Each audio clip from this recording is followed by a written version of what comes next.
ನಾಳೆ ಸಂಜೆಯ ತನಕ ಅವಕಾಶ 2 ಬೈ ಎಲೆಕ್ಷನ್ಗಳಲ್ಲಿ ಬಹಿರಂಗ ಪ್ರಚಾರಕ್ಕೆ. ಈ ಸಂದರ್ಭದಲ್ಲಿ ನಿರ್ಮಾಣವಾಗಿರುವ ವಾತಾವರಣದ ಚರ್ಚೆ ಮಾಡ್ತಾ ಇದ್ದೀವಿ. ನಮ್ಮ ಜೊತೆಗೆ ಹಿರಿಯ ಪತ್ರಕರ್ತರಾದ ಅಶೋಕ್ ಶೆಟ್ಟರ್ ಅವರು ಬಾಗಲಕೋಟೆಯಿಂದ ಜಾಯ್ನ್ ಆಗಿದ್ದಾರೆ. ಅಶೋಕ್ ಶೆಟ್ಟರ್ ಅವರು ನಮಸ್ಕಾರ. ನಮಸ್ಕಾರ. ಎಲೆಕ್ಷನ್ ಘೋಷಣೆ ಆದಾಗಿನಿಂದ ಇಲ್ಲಿ ತನಕ ವಾತಾವರಣ ಏನಾದ್ರು ಬದಲಾದಂಗೆ ಅನ್ನಿಸ್ತಾ ಇದೆಯಾ ಅಥವಾ ಸ್ಟಾಗ್ನೆಂಟಾ? ಸರ್, ಬಾಗಲಕೋಟೆ ಉಪಚುನಾವಣೆ ಘೋಷಣೆ ಆರಂಭದಲ್ಲಿ ಇದ್ದಂತಹ ವಾತಾವರಣಕ್ಕೂ ಈ ಕ್ಷಣದ ವಾತಾವರಣಕ್ಕೂ ಅಜಗಜಾಂತರ ವ್ಯತ್ಯಾಸವಾಗಿದೆ ಅಂತ ಹೇಳ್ಬೋದು. ಏನು ಆರಂಭದಲ್ಲಿ ಏನಿತ್ತು, ಈಗೇನಾಗಿದೆ? ಆರಂಭದಲ್ಲಿ ಕಾಂಗ್ರೆಸ್ ಅಭ್ಯರ್ಥಿ HY ಮೇಟಿ ಅವರ ನಿಧನರಾದ ನಂತರ ಕಾಂಗ್ರೆಸ್ ಟಿಕೆಟಿನ ಬಗ್ಗೆ ಅವರ ಕುಟುಂಬದಲ್ಲಿ ಸಾಕಷ್ಟು ಗೊಂದಲ, ಪೈಪೋಟಿ ಏರ್ಪಟ್ಟಿರತಕ್ಕಂಥದ್ದು. ಹಾಗೇನೆ ಬಿಜೆಪಿಯಲ್ಲೂ ಸಹಿತ ಟಿಕೆಟ್ ಯಾರಿಗೆ ಅನ್ನುವಂತ ಒಂದು ಪ್ರಶ್ನೆ ಎದುರಾಗಿತ್ತು. ಈ ನಡುವೆ ಸಾಕಷ್ಟು ಚರ್ಚೆ ಎಲ್ಲ ಆದ ನಂತರ ಸ್ವತಃ ಮೇಟಿ ಕುಟುಂಬದ ಒಂದು ಟಿಕೆಟ್ ಪೈಪೋಟಿಯನ್ನ ತಗ್ಗಿಸ್ಲಿಕ್ಕೆ ಸ್ವತಃ ಅಖಾಡಕ್ಕೆ ಸಿದ್ದರಾಮಯ್ಯ ಇಳಿಬೇಕಾದಂತ ಪರಿಸ್ಥಿತಿ ನಿರ್ಮಾಣ ಆಯಿತು. ಆ ನಂತರದಲ್ಲಿ ಅವ್ರ ಕುಟುಂಬದಲ್ಲಿ ಒಗ್ಗಟ್ಟನ್ನ ಕಾಯ್ಕೊಂಡ್ರು. ಇತ್ತ ಕಡೆ ಬಿಜೆಪಿಯು ಸಹಿತ ಮಾಜಿ ಶಾಸಕ ವೀರಣ್ಣ ಚರಂತಿಮಠರನ್ನೇ ಅಧಿಕೃತ ಅಭ್ಯರ್ಥಿ ಅಂತ ಘೋಷಣೆ ಮಾಡಿತು. ಹಾಗೆಯೇ ಸ್ಥಳೀಯವಾಗಿರ್ತಕ್ಕಂಥ ಮುಖಂಡರ ನಡುವಿನ ದೊಡ್ಡ ಮಟ್ಟದ ಒಂದು ಭಿನ್ನಾಭಿಪ್ರಾಯವನ್ನ ಬಗೆಹರಿಸುವಲ್ಲಿ ರಾಜ್ಯ ಮಟ್ಟದ ನಾಯಕರು ಯಶಸ್ವಿಯಾದರು. ಹೀಗಾಗಿ ಕಾಂಗ್ರೆಸ್ ಮತ್ತು ಬಿಜೆಪಿ ಒಗ್ಗಟ್ಟಿನಿಂದ ಅಖಾಡಕ್ಕೆ ರಂಗ ಪ್ರವೇಶ ಮಾಡಿದ್ರು. ಆರಂಭದಲ್ಲಿ ಮೇಲ್ನೋಟಕ್ಕೆ ಬಿಜೆಪಿ ಬಹಳಷ್ಟು ಮುಂದೆ ಇದೆ ಅನ್ನುವಂಥದ್ದು ಪ್ರಚಾರದ ಅಬ್ಬರದಾಗಿರ್ಬೋದು ಮತ್ತು ವಾತಾವರಣದಲ್ಲಿ. ಆದ್ರೆ ಯಾವಾಗ ಸಿದ್ದರಾಮಯ್ಯನವರು ನಾಮಪತ್ರ ಸಲ್ಲಿಸಲಿಕ್ಕೆ ಬಂದ್ರು, ಆ ನಂತರ ಇಡೀ ಅರ್ಧ ಸರ್ಕಾರ ಬಾಗಲಕೋಟೆಯಲ್ಲಿ ಠಿಕಾಣಿ ಹೂಡಿರ್ತಕ್ಕಂಥದ್ದು. ಸುಮಾರು 30ರಿಂದ 40 ಶಾಸಕರು, ವಿವಿಧ ನಿಗಮ ಮಂಡಳಿ ಅಧ್ಯಕ್ಷರು, ಸಾವಿರಾರು ಬೇರೆ ಬೇರೆ ಜಿಲ್ಲೆಗಳಿಂದ ಬಂದಿರತಕ್ಕಂಥ ಕಾರ್ಯಕರ್ತರು, ಹಾಗೇನೆ ಪಕ್ಷದ ಪದಾಧಿಕಾರಿಗಳು ಇಡೀ ಬಾಗಲಕೋಟೆಯಲ್ಲಿ ಯಾವುದೇ ವಸತಿಗಾಗಿ ಲಾಡ್ಜ್ಗಳು ಸಿಗಲ್ಲ ಅನ್ನುವಂಥಷ್ಟರ ಮಟ್ಟಿಗೆ ಹೊರಗಿನ ದಂಡು ಬಂದು ನಿಂತು ಹಳ್ಳಿಗೆ ಮನೆಗೆ ಬೇರೆ ಬೇರೆ ರೀತಿಯಾದಂಥ, ಅದು ನಿಮಗೆ ಗೊತ್ತು, ಆಡಳಿತ ಸರ್ಕಾರ ಇದೆ, ಜನರನ್ನ ಸೆಳೀಲಿಕ್ಕೆ ಏನೆಲ್ಲ ತಂತ್ರಗಳನ್ನು ಮಾಡಬಹುದು, ಯಾವೆಲ್ಲ ಆಮಿಷಗಳನ್ನು ಒಡ್ಡಬಹುದು, ಯಾವೆಲ್ಲ ಭರವಸೆಗಳನ್ನು ಕೊಡಬಹುದು, ಇವೆಲ್ಲವುಗಳ ಕ್ರೋಢೀಕರಣಗೊಂಡು ಇವತ್ತು ಕಾಂಗ್ರೆಸ್ಸಿನ ಪರಿಸ್ಥಿತಿ ಸುಧಾರಣೆ ಆಗಿದೆ ಅಂತ ಹೇಳ್ಬೋದು. ಹೀಗಾಗಿ ಬಾಗಲಕೋಟೆಯಲ್ಲಿ ಸದ್ಯದ ವಾತಾವರಣ ಸಮಬಲದ ಪೈಪೋಟಿಗೆ ಬಂದು ನಿಂತಿದೆ ಅಂತ ಹೇಳ್ಬೋದು. ಸರ್, ಒಪ್ಕೋತೀರಾ ಪ್ರಶಾಂತ್? ಆರಂಭದಲ್ಲಿ ಬಿಜೆಪಿ ಮುನ್ನಡೆಯಲ್ಲಿತ್ತು, ಕಾಂಗ್ರೆಸ್ ಪಿಕಪ್ ಆಗಿದೆ. ಅದೇ ಈಗ ಮೇಟಿ ಕುಟುಂಬದಲ್ಲಿ ಮೊದಲೊಂದು ರೀತಿಯ 4 ಜನರು ಆ ರೀತಿ ಪೈಪೋಟಿಯಲ್ಲಿದ್ದರು. ಮತ್ತು ನಿಧಾನವಾಗಿ ನೋಡಿ, ಸರ್ಕಾರದಲ್ಲಿ ಇರ್ತಕ್ಕಂಥವ್ರಿಗೊಂದು ಅವಕಾಶ ನಿಶ್ಚಿತವಾಗಿ ಜಾಸ್ತಿ ಇರುತ್ತೆ. ಹೌದು, ಯಾಕಂದರೆ ನೀವು ಯಾರದೇ ವಾರ್ಡಿಗೆ ಒಬ್ಬ ಸಚಿವನನ್ನು ಹೋಗಿ ಕೂಡಿಸಿದ್ರೆ ದೇವಸ್ಥಾನ ಕಟ್ಕೊಡ್ತೀರಾ, ರಸ್ತೆ ಕಟ್ಕೊಡ್ತೀರಾ, ಗಟ್ಟರ ಕಟ್ಕೊಡ್ತೀರಾ, ಇವೇ ಜಾಸ್ತಿ ಇರ್ತವೆ. ಮತ್ತು ಇನ್ನೊಂದು ದೃಷ್ಟಿಯಿಂದ ನೋಡಿದಾಗ ಸರ್ಕಾರದ ಬಳಿ ಇರ್ತಕ್ಕಂಥವ್ರಿಗೆ ರಿಸೋರ್ಸಸ್ ಜಾಸ್ತಿ ಇರ್ತವೆ. ಇದೇನೀಗ ಮುಚ್ಚುಮರೆಯ ವಿಷಯ ಅಲ್ಲ. ಬೈ ಎಲೆಕ್ಷನ್ಸ್ನಲ್ಲಿ ಸರ್ಕಾರದಲ್ಲಿ ಇರ್ತಕ್ಕಂಥವ್ರು ನಿಮ್ಮ ಬಗ್ಗೆ ಮಾತಾಡ್ತಿರೋದು ಲಾಭ ಜಾಸ್ತಿ ಇರ್ತಕ್ಕಂಥದ್ದು ಮುಚ್ಚುಮರೆ ವಿಷಯ ಅಲ್ಲ. ಕಾಂಗ್ರೆಸ್ನ ಸೀಟ್ಗಳು ಅದು ಕೂಡ ಗಣನೆಗೆ ತೆಗೆದುಕೊಳ್ಬೇಕಾಗುತ್ತೆ. ಹೀಗಾಗಿ ನನಗನ್ಸುತ್ತೆ, ಈಗ ಯಾವತ್ತೂ ನೀವು ಬೈ ಎಲೆಕ್ಷನ್ನಲ್ಲಿ ಪತ್ರಕರ್ತರಿಗೆ, ವಿಶ್ಲೇಷಣೆಕಾರರಿಗೆ ಇಲ್ಲ ವಿರೋಧ ಪಕ್ಷದವ್ರು ಗೆಲ್ತಾರೆ ಅಂತಕ್ಕಂಥದ್ದು ಹೇಳಬೇಕಂದ್ರೆ ಆ ರೀತಿಯ ವಾತಾವರಣ ಇರಬೇಕಾಗುತ್ತೆ. ಕರೆಕ್ಟ್. ಬೈ ಡಿಫಾಲ್ಟ್ ವಿಶ್ಲೇಷಣೆ ಇರ್ಬೋದು ಅಥವಾ ವರದಿಗಳಿರ್ಬೋದು ಸರ್ಕಾರದ ಪರವಾಗಿರ್ತಕ್ಕಂಥದ್ದು. ಬಟ್ ನನಗನ್ಸುತ್ತೆ ಅಜಿತ್, ಕಳೆದ 3 ಚುನಾವಣೆಗೆ ಹೋಲಿಸಿದ್ರೆ BJP is giving big time fight. ಕಳೆದ ಬಾರಿ ನಮ್ಗೆ ನೇರವಾಗಿ ಅನಿಸ್ತಾ ಇತ್ತು, ಚನ್ನಪಟ್ಟಣದಲ್ಲಿ CP ಯೋಗೇಶ್ವರನ ಬಿಟ್ಕೊಟ್ರು, ಸೊಂಡೂರಿನಲ್ಲಿ ಫೈಟೇ ಇರಲಿಲ್ಲ. ನಿಮಗೆ ಶಿಗ್ಗಾಂವ್ನಲ್ಲಿ ಫೈಟ್ ಇದ್ರೂ ಕೂಡ ನಿಧಾನವಾಗಿ ಬೊಮ್ಮಾಯಿಯವರು ಒಂದು ರೀತಿ ಬ್ಯಾಕ್ಫುಟ್ನಲ್ಲಿ ಇದ್ದಂತೆ ಕಂಡು ಬಂತು. ಬೊಮ್ಮಾಯಿಯವ್ರಿಗೆ ಆ ರೀತಿಯ ರಿಪ್ಲೆನಿಶ್ಮೆಂಟ್ಸ್ ಅಂತ ನಾವೇನು ಕರಿತೀವಿ, ಅದು BJP ಕಡೆಯಿಂದಲೂ ಕೂಡ ಕಾಣಲಿಲ್ಲ. ಸತೀಶ್ ಜಾರಕಿಹೊಳಿ ಬಂದು ಕೂತ್ಕೊಂಡು ಶಿವಾನಂದ ಪಾಟೀಲ್ರು ಬಂದು ಕೂತ್ಕೊಂಡ್ರು. ಆ ಒಂದು ಲಾಭ ಕಾಂಗ್ರೆಸ್ಗಿತ್ತು. ಈ ಬಾರಿ ಕೂಡ ನಿಶ್ಚಿತವಾಗಿ 2 ಸೀಟ್ಗಳು ಕಾಂಗ್ರೆಸ್ ಶಾಸಕರೇ ನಿಧನರಾಗಿರೋದ್ರಿಂದ ಆ ಲಾಭ ಕಾಂಗ್ರೆಸ್ಸಿಗೆ ನಿಶ್ಚಿತವಾಗಿದೆ. ಬಟ್ ಏನು ನೋಡ್ಲಿಕ್ಕೆ ಸಿಕ್ತು ಅಂತಂದರೆ, ಜಮೀರ್ ಅಹ್ಮದ್ ಖಾನ್ ಮುನಿಸ್ನಿಂದಾಗಿ ಮುಸ್ಲಿಂ ವೋಟ್ಗಳು ಚದುರು ಹೋಗ್ಬಿಡುತ್ತಾವ, ಎಷ್ಟು ಚದುರು ಹೋಗ್ತವೆ, ಈ ಬಗ್ಗೆ ಒಂದು ಚರ್ಚೆ. ಮೊದಲ ಬಾರಿ ಕಾಂಗ್ರೆಸ್ನ ಬೈ ಡಿಫಾಲ್ಟ್ ವೋಟ್ ಬ್ಯಾಂಕ್ನಲ್ಲಿ ನೋಡಿ, BJP ಲಿಂಗಾಯತರ ವೋಟ್ಗಳನ್ನು ನಾನಂದರೆ ನಿಮಗೊಂದು ಪ್ಯಾರಲಲ್ ಅಂತ ನನಗನ್ಸಿದ್ದೆ. ಸಿದ್ದರಾಮಯ್ಯನವ್ರು ಪ್ರಯತ್ನ ಪಟ್ಟರು, ಇಲ್ಲ ಲಿಂಗಾಯತ ಪ್ರತ್ಯೇಕ ಧರ್ಮದ ಚರ್ಚೆಯನ್ನು ಶುರು ಮಾಡಿ ನಾವು ಲಿಂಗಾಯತರ ವೋಟ್ಗಳನ್ನು ಒಡಿಬಹುದಾ ಅಂತಕ್ಕಂಥದ್ದು. ಬಟ್ ಕೊನೆಗದು ಆ್ಯಕ್ಚುಲಿ ಬೂಮ್ರಾಂಗೂ ಆಯಿತು. Practically it is impossible unless you have a Lingayat candidate. ಎಲ್ಲೆಲ್ಲಿ ಲಿಂಗಾಯತ್ ಕ್ಯಾಂಡಿಡೇಟ್ ಇಲ್ಲಿದ್ರು ಅಲ್ಲಿ 50% ವೋಟ್ ಡಿವೈಡ್ ಆಯಿತು. ಎಲ್ಲೆಲ್ಲಿ ಇಲ್ವೋ ಅಲ್ಲಿ ಲಿಂಗಾಯತರು BJP ಕಡೆ ಬಂದಿದ್ರು. ನನಗನ್ಸುತ್ತೆ ಮುಸ್ಲಿಂ ಮತಗಳ ವಿಭಜನೆಯ ಸಂದರ್ಭದಲ್ಲೂ ಕೂಡ ನೀವು ಈಗ ನನಗೊಬ್ಬರು ಸ್ವಲ್ಪ ದೊಡ್ಡ ಮುಸ್ಲಿಂ ನಾಯಕರು ಅಲ್ಲ ಅವರು, ಒಬ್ಬ ಯುವಕ ಮುಸ್ಲಿಂ ನಾಯಕ ಒಂದು ಮಾತು ಹೇಳಿದರು. ಅವ್ರು ಲೋಕಸಭಾ ಚುನಾವಣೆಗೆ ಟಿಕೆಟ್ ಕೇಳ್ತಾ ಇದ್ರು. ಟಿಕೆಟ್ ಕೇಳಿದಾಗ ಅವ್ರಿಗೆ ಟಿಕೆಟ್ ಕೊಡಲಿಲ್ಲ. ಇಲ್ಲ, ಮುಸ್ಲಿಂ ಅಭ್ಯರ್ಥಿ ಆಗ್ತೀರಿ, ನಿಮ್ಗೆ ಹೆಂಗೆ ಟಿಕೆಟ್ ಕೊಡೋದು ಅಂತ ಉತ್ತರ ಕರ್ನಾಟಕ ಭಾಗದಲ್ಲಿ. ಅವರು ಸ್ವಲ್ಪ ಮುನಿಸ್ಕೊಂಡು ಅವ್ರ ಮನೆಯವ್ರಿಗೆಲ್ಲ ಹೇಳಿದ್ರಂತೆ, ಸ್ವಂತ ಪತ್ನಿಗೆ ಹೇಳಿದ್ರಂತೆ, ಇಲ್ಲ ಕಾಂಗ್ರೆಸ್ಗೆ ಓಟ್ ಹಾಕ್ತೀಯಾ ಇಲ್ಲ ನೋಡು ಅಂತ. ಪತ್ನಿ ಹೇಳಿದ್ಲಂತೆ, ಇನ್ಯಾರಿಗೆ ಓಟ್ ಹಾಕೋಣ, ನಾನು ಇಷ್ಟು ವರ್ಷ ಕಾಂಗ್ರೆಸ್, ನಿನಗೆ ಸೀಟ್ ಕೊಟ್ಟಾರೋ ಬಿಟ್ಟಾರೋ, ನಾವಂತೂ ಕಾಂಗ್ರೆಸ್ಗೆ ಹಾಕೋದು, ನನ್ನ ಕಡೆ BJPಗೆ ಓಟ್ ಹಾಕೋಕ್ಕಾಗಲ್ಲ ಅಂದ್ರೆ. ಅವರ ತಾಯಿ, ಅವರ ತಂಗಿ, ಅಂದರೆ ಪಾಲಿಟಿಕ್ಸ್ ಗೊತ್ತಿಲ್ಲದೇ ಇರುವ ಮುಸ್ಲಿಂ ಸಮುದಾಯ ಇದೆ ಅಲ್ವಾ, ಅದು ಇಷ್ಟು ದಿನಗಳವರೆಗೆ ಬೈ ಡಿಫಾಲ್ಟ್ ಹೋಗಿ ಹಸ್ತಕ್ಕೆ ಮತ ಅಂತ ಹೋಗಿ ಹಾಕ್ತಾ ಇದೆ. ಮಸಲ್ ಮೆಮೊರಿ ಅಂತಾರೆ ಅದಕ್ಕೆ. ಈಗ ಅದನ್ನ ಬದಲಾವಣೆ ಮಾಡಬೇಕಾದ್ರೆ ನಿಮ್ಗೆ ಆ ರೀತಿಯ ಕ್ಯಾಂಡಿಡೇಟ್ ಬೇಕು. ನನಗನ್ಸುತ್ತೆ ಈಗ SDPI ಆ ಮಟ್ಟದ ಚಾಯ್ಸ್ ಆಗಿ, ಈಗ OIC SDPI ಫ್ರಿಂಜ್ ಚಾಯ್ಸ್ ಆಗಿ ಉಳಿಬೋದು. ಮೇನ್ ಸ್ಟ್ರೀಮ್ ಮುಸ್ಲಿಂ ಸಮುದಾಯದ ಓಟ್ಗಳನ್ನು ಅವ್ರಿಗೆ ತೆಗೆದುಕೊಳ್ಳಿಕ್ಕೆ ಸಾಧ್ಯ ಆಗತ್ತಾ? ಅಶೋಕ್ ಶೆಟ್ಟರ್ ಅವರೇ, ಲಾಸ್ಟ್ ಟೈಮ್ 2023 ರಿಸಲ್ಟ್ ನೋಡಿದ್ರೆ ಚರಂತಿ ಮಠರ ತಮ್ಮನ ಸ್ಪರ್ಧೆ ಓಟ್ ಹೊಡಿತು ಕಾಂಗ್ರೆಸ್ ಗೆದ್ದು ಬಿಡ್ತು ಅಂತ ನಂಬರ್ಸ್ ನೋಡಿದ್ರೆ ಹಂಗೆ ಅನ್ಸೋದು. ಈ ಸಲ ತಮ್ಮ ಕಾಂಗ್ರೆಸ್ ಸೇರ್ಕೊಂಡ್ರು, ಓಟ್ ಹೊಡಿಯೋ ಕ್ಯಾಂಡಿಡೇಟ್ ಇಲ್ಲ ಕಣದಲ್ಲಿ. ಇದರದ್ದು ಇಂಪ್ಯಾಕ್ಟ್ ಏನಾರ ಆಗುತ್ತೆ ಸರ್?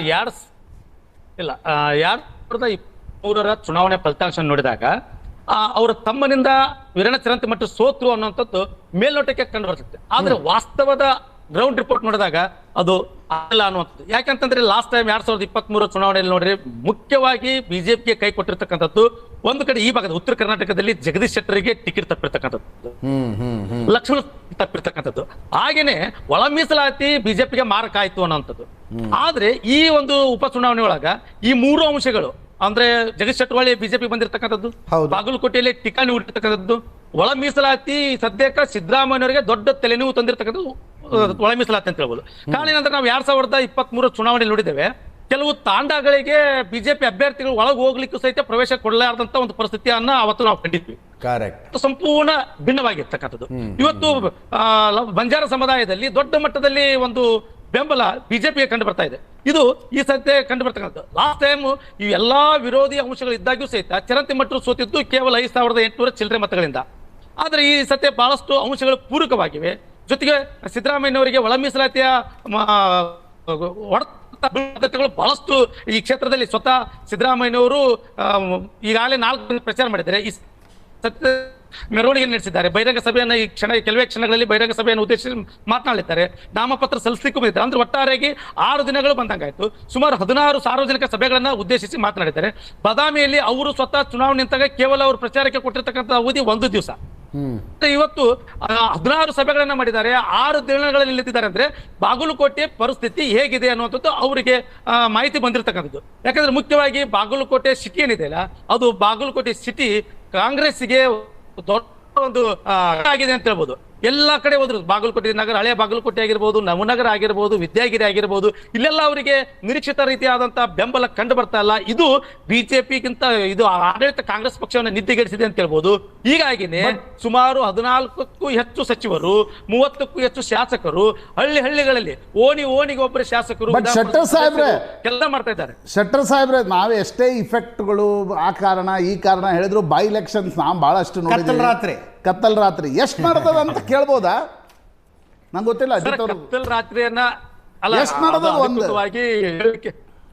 ಅಧಿಕೃತವಾಗಿ ಹೇಳಿಕೆ ಆಗದಂತ ಗುಟ್ಟು ಅಂತ ನಿಮಗೂ ಗೊತ್ತು. ಏನಾಗುತ್ತೆ ಅಂತಂದ್ರೆ ಆಡಳಿತ ಪಕ್ಷ ಇದೆ, ಸಿದ್ದರಾಮಯ್ಯವ್ರಿಗೂ ಇದ್ರದ್ದು ಬಹಳ ಚೆನ್ನಾಗಿ ಗೊತ್ತಿದೆ. ಯಾಕಂದ್ರೆ ನಿಮಗೂ ಗೊತ್ತು, 2006ರಲ್ಲಿ ಆಡಳಿತ ಪಕ್ಷದ ವಿರುದ್ಧ ಏದಿಸರು ಬಿಟ್ಟು ಚಾಮುಂಡಿಯಲ್ಲಿ ಕೇವಲ 257 ಓಟ್ಗಳಿಂದ ಆಡಳಿತ ಸರ್ಕಾರ ಬಿಜೆಪಿ ಮತ್ತು JDS ಸರ್ಕಾರವನ್ನ ಸೋಲಿಸಿ ಏದಿಸರು ಬಿಟ್ಟು ಗೆಲ್ತಿರ್ತಾರೆ.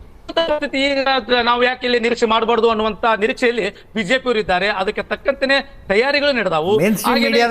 ಪ್ರಶ್ನೆ ಕೇಳೋದಕ್ಕೂ ನಮಗೆ ಮುಜುಗರ. ಪ್ರಶಾಂತ್ ನಾಥ್ ಕೇಳಿದ್ದನ್ನ ನೇರವಾಗಿ ನಾನು ಇನ್ನಷ್ಟು ಡೈರೆಕ್ಟ್ ಆಗಿ ಕೇಳಬಹುದು ಅಂದ್ರೆ ಒಂದು ಓಟಿಗೆ ಏನ್ ರೇಟ್ ನಡೆಯುತ್ತೆ ಅಂತ. ಬಟ್ ಅದ್ ನಾಗರಾಜ್ ಯಾದವ್, ಅಶೋಕ್ ಗೌಡ ಇಬ್ರಿಗೂ ಕಂಡಿರೋಲ್ಲ. ಅವ್ರ ಪಾಪ ಪರಮ ಪ್ರಾಮಾಣಿಕರು. ನೀವು ಕೇಳುವಂತ ಪ್ರಶ್ನೆ ಇಲ್ಲ, ಅದಕ್ಕೆ ಉತ್ತರ ಕೊಡ್ಲಿಕ್ಕೆ ತಯಾರಿದ್ದೇನೆ ನಾನು. ಕಾಂಗ್ರೆಸ್ ಆ ಪದದಲ್ಲಿ ನಂಬಿಕೆ ಇಟ್ಕೊಂಡಿಲ್ಲ. ಬಿಜೆಪಿಗೆ ಅನಿವಾರ್ಯ ಇರ್ಬೋದು, ಬಿಜೆಪಿ ನಾಗರಾಜ್ ಯಾದವ್ ಅವರು MLC ಆಯ್ಕೆ ದುಡ್ಡು ಕೊಟ್ರು ಅಂತ ಸುದ್ದಿ ಹರಡಿದೆ. ನಾಗರಾಜ್ ಯಾದವ್ ಅವರೇ, MLC ಆಯ್ಕೆ ದುಡ್ಡು ಕೊಟ್ರು ಅಂತ ಸುದ್ದಿ ಹರಡಿಬಿಟ್ಟಿದೆ. ಮುಖ್ಯಮಂತ್ರಿಗಳು ಹಾಗಾಗಿ ಮುಖ್ಯಮಂತ್ರಿಗಳ ಪ್ರತಿಷ್ಠೆ ತಗೊಂಡು ನಾಗರಾಜ್ ಯಾದವ್ ಅವರೇ, ನಾವು MLC ಆಯ್ಕೆ ದುಡ್ಡು ಕೊಟ್ರಿ ಅಂತ ಸುದ್ದಿ ಹರಡಿಬಿಟ್ಟಿದೆ. ಹುಷಾರು.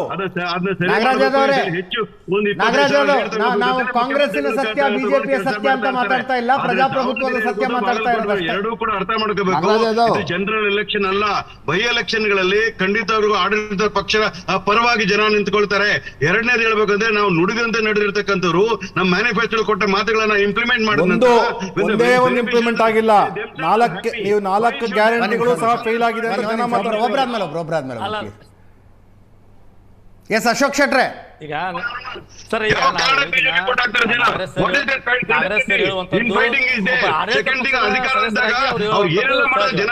ಈಗ ಒಂದು ಅರ್ಥ ಮಾಡ್ಕೋಬೇಕಾದ್ರೆ ಮೊನ್ನೆ ಅಶೋಕ್ ಅವರೇ, ಈ ಸಿದ್ದರಾಮಯ್ಯ ಸರ್ಕಾರ ಆಡಳಿತ ಗೊತ್ತಿಲ್ಲ.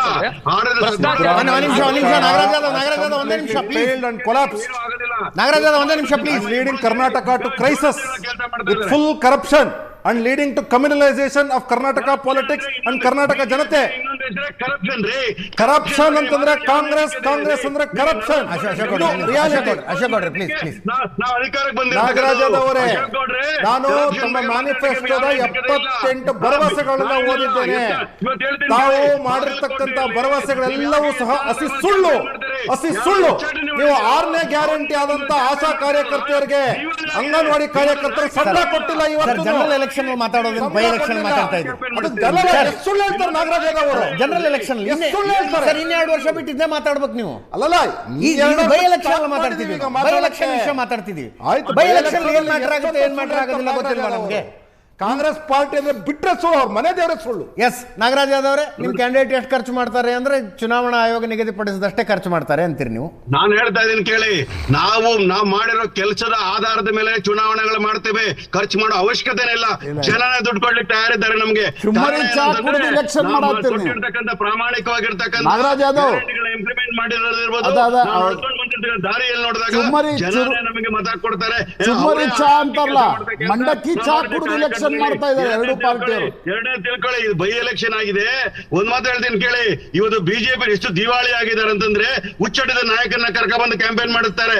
ಇಲ್ಲಿ ಬಾಗಲಕೋಟೆಯಲ್ಲಿ ಎಂತ ದಿವಾಳಿ ಪ್ರದೀಪ್ ಈಶ್ವರ ಹುಚ್ಚಿದ್ರದು. ಪ್ರದೀಪ್ ಈಶ್ವರ್ಗ ಪ್ರದೀಪ್ ಈಶ್ವರ್ಗೆ ಹುಚ್ಚಿರೋದು ಗೊತ್ತೇ ನಿಮ್ಗೆ? ಪ್ರದೀಪ್ ಈಶ್ವರ್ಗೆ ಬಂದು ಕೆಲಸ ಮಾಡ್ತಾ ಇದೀವಿ, ಮಂತ್ರಿಗಳು ಕೆಲಸ ಮಾಡ್ತಾ ಇದೀವಿ.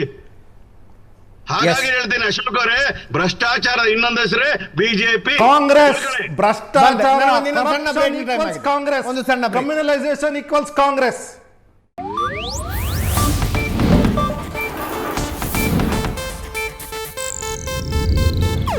ಇದು ಏಷ್ಯಾನೆಟ್ ನ್ಯೂಸ್ ನೆಟ್ವರ್ಕ್ ಪ್ರಸ್ತುತಿ.